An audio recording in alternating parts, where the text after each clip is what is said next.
করে মানুষের দ্বারে দ্বারে যাব, মানুষের ঘরে ঘরে যাব এবং প্রয়োজন মতে ভোটের জন্য আমরা ভিক্ষা চাবো।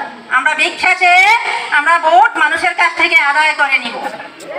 আমরা স্বৈরাচার হাসিনার মতো না, আমরা দিনের ভোট রাত হবে না, সেই ভোট আমরা করব না। আমরা সততা নিয়ে ভোট করব। মা বোনেরা সবাই মাথায় রাখবেন, আমরা আমাদের ভিতরে সততা আছে। শেখ ফরিদ আহমদ মানিক ভাইকে যেন আমরা বোর্ডে নির্বাচিত করে চাঁদপুর